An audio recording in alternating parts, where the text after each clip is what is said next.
Kasus video panas yang menyeret artis Gisela Anastasia terus menggulirkan babak baru yang mengejutkan.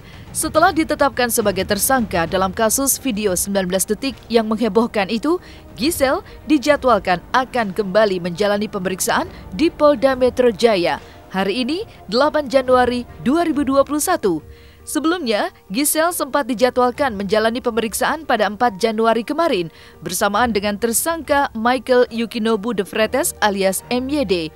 Namun, di hari itu, polisi terpaksa hanya melakukan pemeriksaan terhadap MYD lantaran Giselle berhalangan hadir. Tadi duluan jam 9 jam. Kenapa nggak bareng, Bang? Udah bareng, aku habis ambil ini. Habis ambil file. Belum. Kan masih Bang. Belum. Ini aku udah dari tadi, cuma ambil file dulu ke dalam, Bang. Yang dipersiapkan apa, Bang, buat pemeriksaan, Bang? Udah lagi baru mau mulai, makanya nungguin nih. Perlu surat dulu. Ya. Yang disiapin apa aja, Bang? Kan belum masuk aku. Persiapannya apa aja, Bang? Baru keluar. Yang disiapin apa aja, Bang, buat pemeriksaan, Bang? Aduh. Nanti ya nunggu saya. Soalnya masih nunggu mau mulai. Yang pasti klien kami kooperatif. Kalau hari ini, Bang, yang disiapin apa aja, Bang? Ya persiapan pemeriksaan aja. Ini nggak mulai kalau ini. Ya. Ayo, Gini ya. Oke, Maaf. makasih kabarnya. Ya, sorry ya.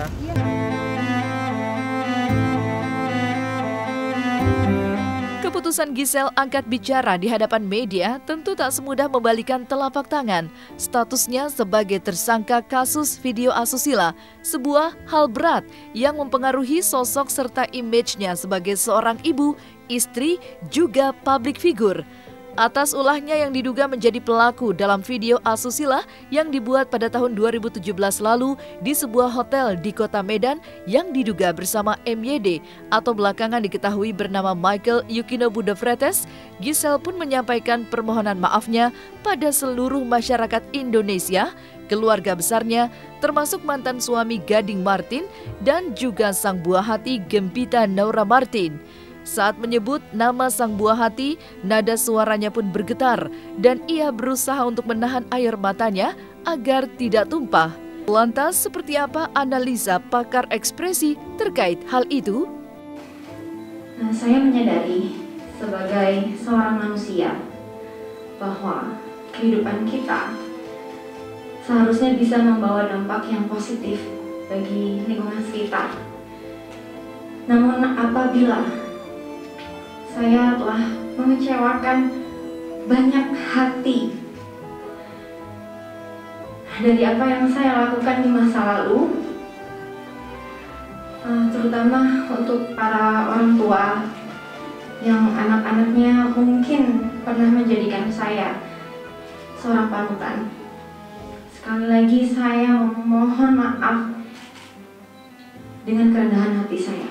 Ketahuilah apa yang terjadi dan apa yang dipertontonkan tanpa seizin saya adalah bagian dari masa lalu saya dan bukan dari kehidupan saya yang baru sekarang ini. Di satu sisi kalau kita perhatikan cara GA meminta maaf, saya kasih nilai tinggi. Kenapa saya kasih nilai tinggi? Gini, skala permintaan maaf itu ada permintaan maaf beneran sama minta maaf bohong-bohongan. Nah, kalau kita kasih skala ya, istilahnya dari 0 sampai 1 gitu. Nah, ada syaratnya, ada tiga penanda ketika seseorang tuh benar-benar minta maaf atau enggak. Satu, dia harus menyebutkan siapa yang minta maaf.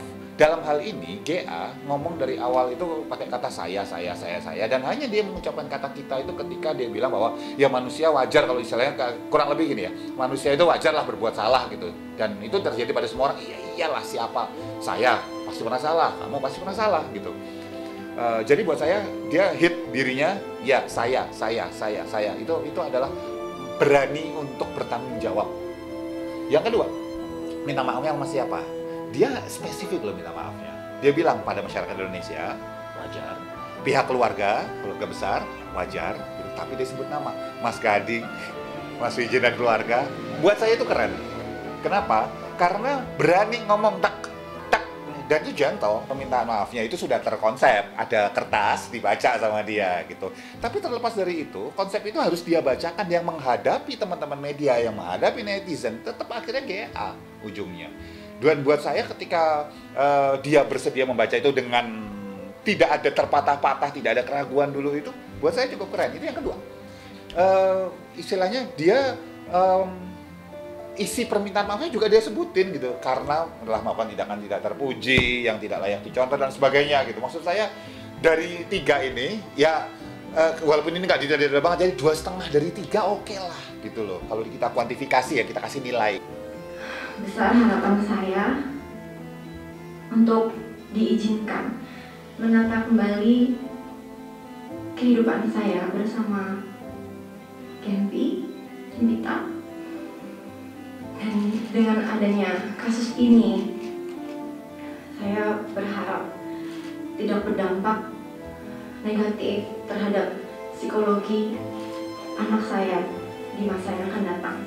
Dengan support dari orang-orang terdekat, saya harap bisa diizinkan untuk melangkah maju untuk masa depan yang lebih baik. Dalam beberapa kesempatan, GA itu terdengar menarik nafas, menghela nafas seperti itu, dan ketika mau bicara tentang soal harapannya dia tentang Gempita ya, Gempi gitu, anaknya semoga nggak terpengaruh dengan psikologi secara negatif segala macam, itu dia matanya kan beberapa waktu itu naik ke atas gini. Buat saya ketika mata seseorang naik ke atas, kita bicara analisa, orang ini sedang membayangkan sesuatu. Apakah sesuatu yang terjadi di masa lalu kah, apa yang terjadi di masa depan kah, atau bisa dua-duanya. Sesuatu yang baik atau buruk kah, itu bisa semua. Tetapi ini terkait dengan efek domino efeknya terhadap orang sekelilingnya, especially anaknya.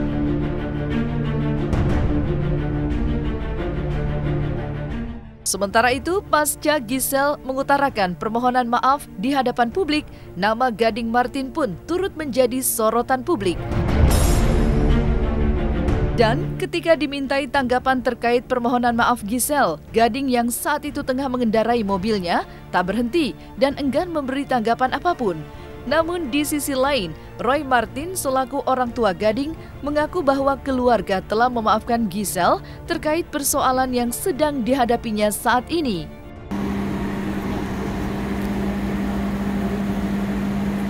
Gading. Mas Gading, sebentar dong Mas. Mas, bentar dong Mas. Gading, bentar dong Mas. Gading, sebentar dong Mas. Mas. Oh ya, kita maafkan. Saya udah kita seluruh keluarga sudah maafkan. Ya itu urusan Gading sama Giselle, biarkan mereka yang memutuskan ya. Oke, baik. Saya berharap melalui pernyataan saya ini, saya bisa dibukakan pintu maaf yang sebesar-besarnya dari semua pihak, terutama sekali lagi dari yang saya kasihi, kedua orang tua saya, seluruh keluarga besar, anak saya, Gempita, Mas Gading, dan seluruh keluarga besarnya, serta Bijin dan keluarga. Dan yang terutama buat saya, ada pengampunan dari Tuhan saya, Tuhan Yesus Kristus dalam kehidupan